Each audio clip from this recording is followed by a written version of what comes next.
Alright, this is John Kohler with GrowingYourGreens.com. Today we have another exciting episode for him here in my backyard garden. And a question I get a lot is, John, what do you do with all that food? I mean, I got like all these raised beds. These ones are happen to be like 4 foot by 15 feet. And it's filled with like, I don't know, probably like 80 pepper plants. And as you guys can see, you got pepper abundance. They're just super peppers. I mean, if you just look in the camera, all the little red spots and behind me, there's so many peppers. And like people ask, John, what do you do with all the food, man? Do you like sell it? No, I don't sell my food. I want to eat all my food. That's why I'm growing it. I want you guys also to grow as much food as you guys possibly can and eat yourself and eat it yourself fresh. So one of the ways I really love to use my peppers is just to pick them and eat them. Another way I like to do it is actually I pick a whole bunch and then I'll juice them, and I'll make like 32 ounces of pepper juice, and that'll be my soup base. So I'll use that as my soup stock to add other things into, maybe some nuts, some spices, some herbs, and blend that up into a creamy mixed soup mixture. And then I'll cut up like lettuce and other greens from my garden and chunks of tomatoes and put some natto in there, and then have like a nice, fresh soup, all for my garden. Those are the ways I like to use my plants immediately. But unfortunately, even though I grow a lot and juicing does use a lot of produce, I have so much extra. So the extra I do two things with normally. One is I dehydrate them. So I always encourage you guys to use dehydration as one of your primary storage vehicles. Because it'll get you from point A to point B. Point A from having fresh foods that you could grow in the summer to a point in the winter when you don't have these fresh foods, but you could still enjoy the bounties and harvest from your garden. So I love to dry my things like peppers and tomatoes, also even things like greens, making my own kale chips, kale powders, green powders out of different leaves in my garden, drying my different herbs, powdering them up, and have my own delicious, herb shakers, so I could flavor things with my own herbs that I grew instead of buying herbs in little shakers out of the grocery store, and they can get expensive. And the other way I like to do is what I'm going to show you guys today. It's super simple, super easy. I've had episodes on it in the past. I'll put a link down below for my winter garden, when I fermented some winter vegetables to make a sauerkraut. But I like to do the same thing with my summer vegetables, and it's totally possible. It's called the lactic acid fermentation. And I guess I'm just going to go ahead and show you guys how you can preserve some of your summer harvest, such as onions, beans, peppers, and of course the almighty cucumbers. Oh, and okra. Okra's a good one. I think I'm going to do that one too, actually. But yeah, let's go over to a table that I got set up here in the garden and show you guys how easy making your own fermented cucumbers or pickles can be.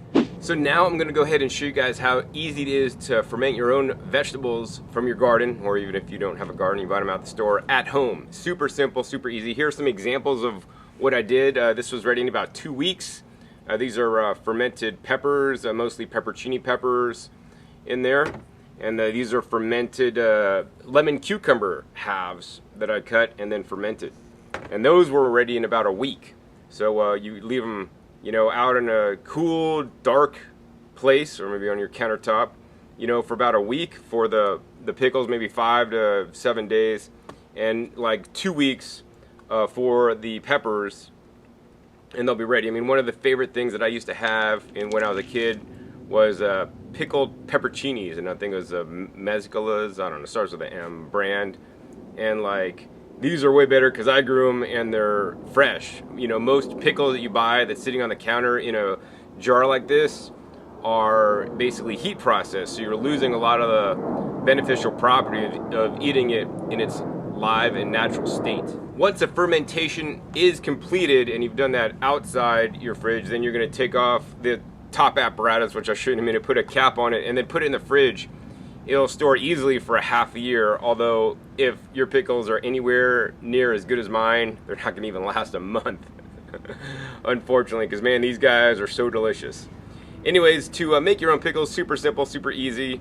You're going to need a few things. A peck of pickles. I mean, a peck of peppers? No, a peck of cucumbers. So we got a whole bunch of cucumbers here that I picked fresh. Next thing you're going to need is some clean water. So I'm using some reverse osmosis water. Also, you can use some filtered water. I do not recommend using any kind of chlorinated water. This may affect the culture. Next, we're going to need some salt. And so I have some Seasons 90 sea salt here, which is the C90 brand of salt that you could use in your garden, but also use for eating. And this is the human grade version. The next thing that you may want to use are some spices. So I have some fresh spices that I've picked fresh, including some sage and some rosemary. And of course, if we're making dill pickles, we also got a sprig of dill there. And then so you could use fresh herbs and spices, also sometimes used depending on what I'm making, like onions and garlic in my ferments. And also I got some pre-made dried spices. So, you know, it's been really challenging for me to find like a really good pickling spice for cucumbers that don't have cinnamon, because like I don't know why some people in some places put cinnamon in it. I don't like cinnamon in my cucumbers. And so I just got this one. It's Marshall's Creek Spices by Pure and Natural Spices Pickling Spice, 16 ounces. This was on eBay. And this stuff is the bomb. The only thing I wish it was organic. All right.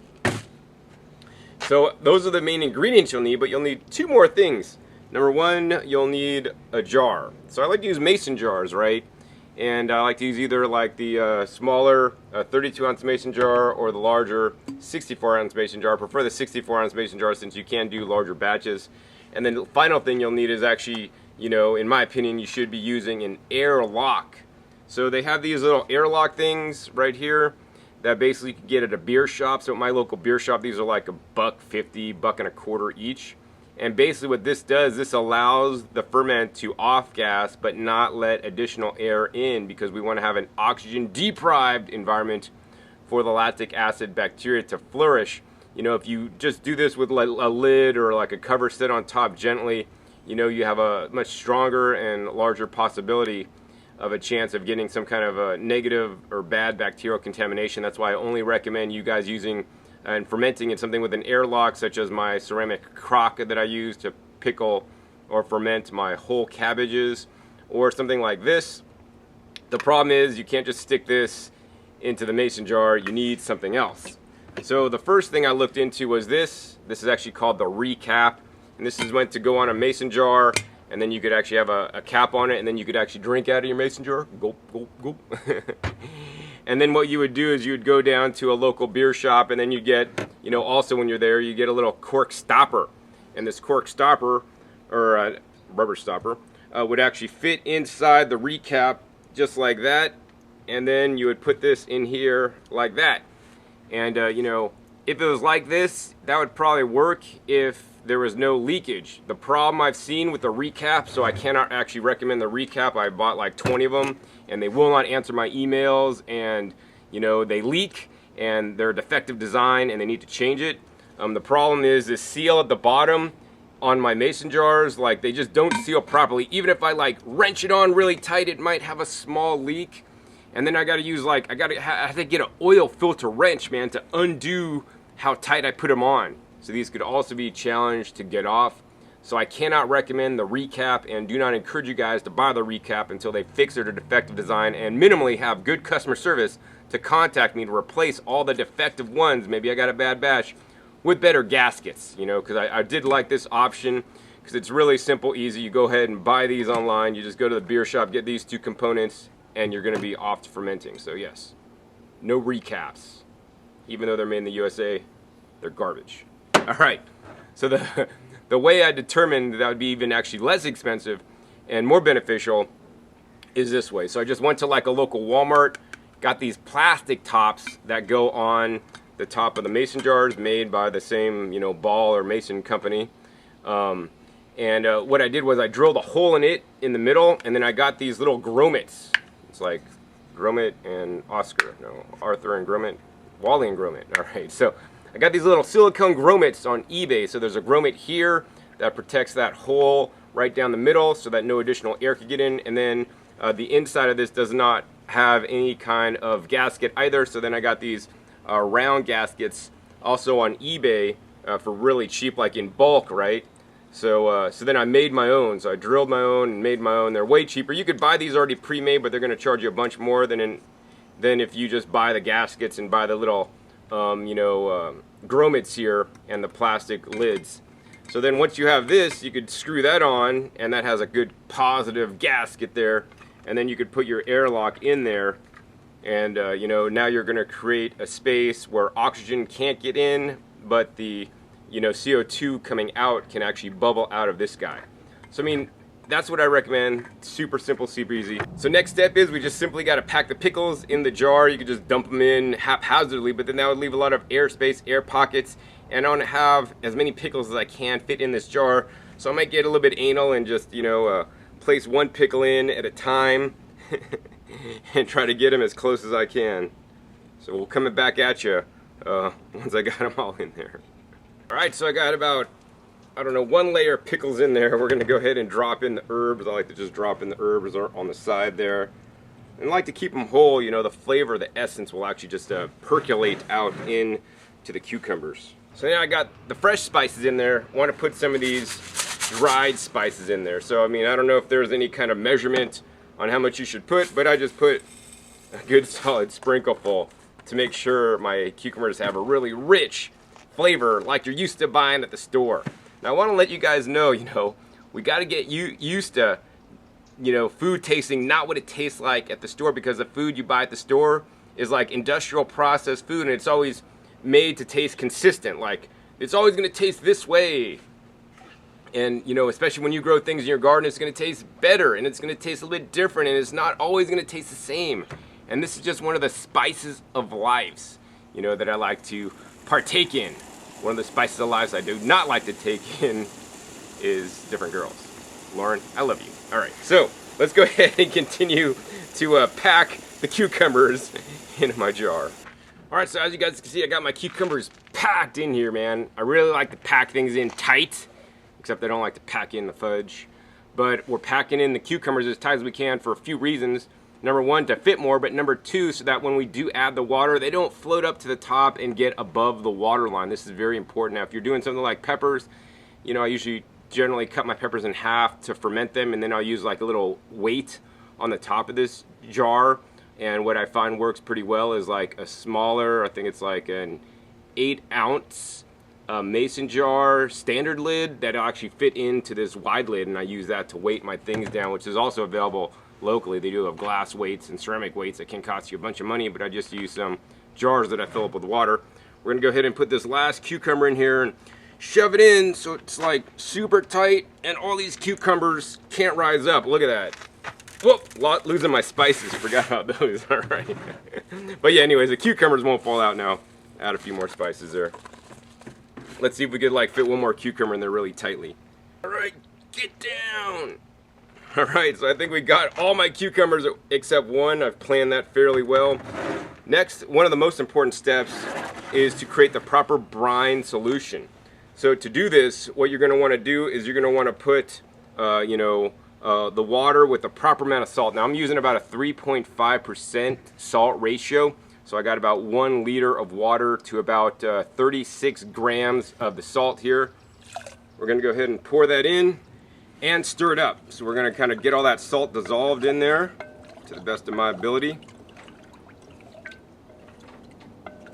Now, you know, there's some people that say that, you know, lactic acid fermentation requires salt. Well, you know, I don't know that it requires salt. You can do it salt-free with some certain vegetables. Like, you know, I wouldn't have a problem doing a salt-free, you know, sauerkraut if done properly. But on things like cucumbers, you know, they can tend to spoil quicker, and I would always encourage you guys to use salt, and use the healthiest salt you can. Like, don't get the white table salt. I use the C90 salt. If you can't find the C90 salt, you could use a Himalayan salt, a Celtic sea salt, or just, you know, standard, you know, sea salt. You know, I got this sea salt from like Italy, and it's the like the big large granules, and that's what I really like to use. I don't like to use any kind of iodized processed salt made by man. But I do want to encourage you guys to get the C90 or the Seasons 90 salt that I'm using.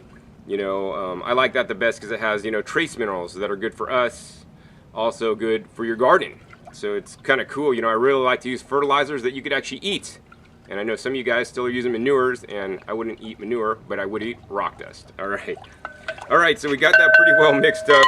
Now we're just going to go ahead and pour this mixture into all our pickles.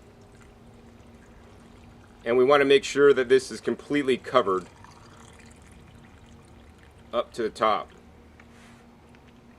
All right, looks like it's completely covered up to the top. Sometimes what I might like to do, if I have to, is add some extra brine solution from the last batch. So this is some brine solution from the last batch where I had a successful batch, and I'll add a little bit of that as a starter culture, to my new batch to help it get fermenting and help it get going. This is an optional step that I would encourage you guys to do. It'll speed up the process a little bit.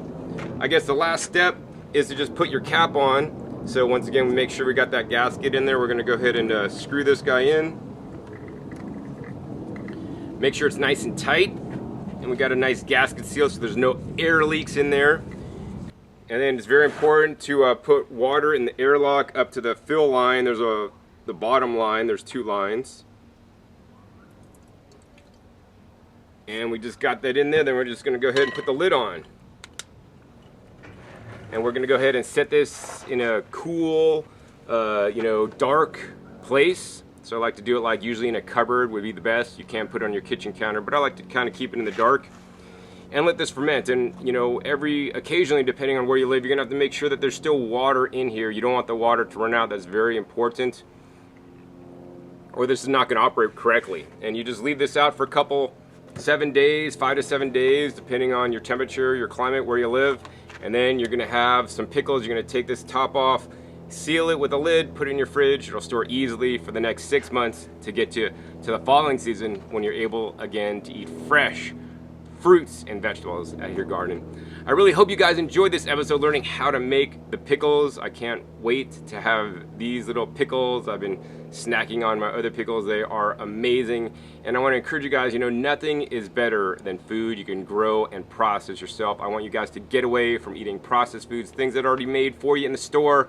Those are a lot of foods that contain, different preservatives that are preserving you and not healthy. And the food that you could grow yourself in the garden is some of the best food that you could be eating. And I'm glad I got to share with you guys another way I like to preserve my harvest so I could eat it, later in the year when I don't have the cucumbers, because that time is coming up soon. If you guys like this video and want me to do more showing how I prepare my food, because I've been preparing my own food for the last 20 years. I've been only gardening for 10 plus years now. Please give me a thumbs up to let me know. I'll try to do more videos where I show preparing food, because I'm a chef of my own heart, or my own right. And be sure to click that subscribe button down below to be notified of all my new and upcoming episodes. I have new episodes coming out every 3 days approximately. And also be sure to check my past episodes. I have over 1,100 episodes on all aspects of growing your own food, preserving your own food, making recipes, so that you can be the healthiest person you can, and we could do the least amount of impact in the world that we can. Be the change you want to see in the world is what I like to say, and that's what Gandhi said, actually. So once again, my name is John Kohler with GrowingYourGreens.com. We'll see you next time, and until then, remember, keep on growing. All right, this is John Kohler with GrowingYourGreens.com to do another exciting episode for you, and I just got a shipment in the mail right here, and this is my Orta Kitchen Garden 12-spot seed starting automatic watering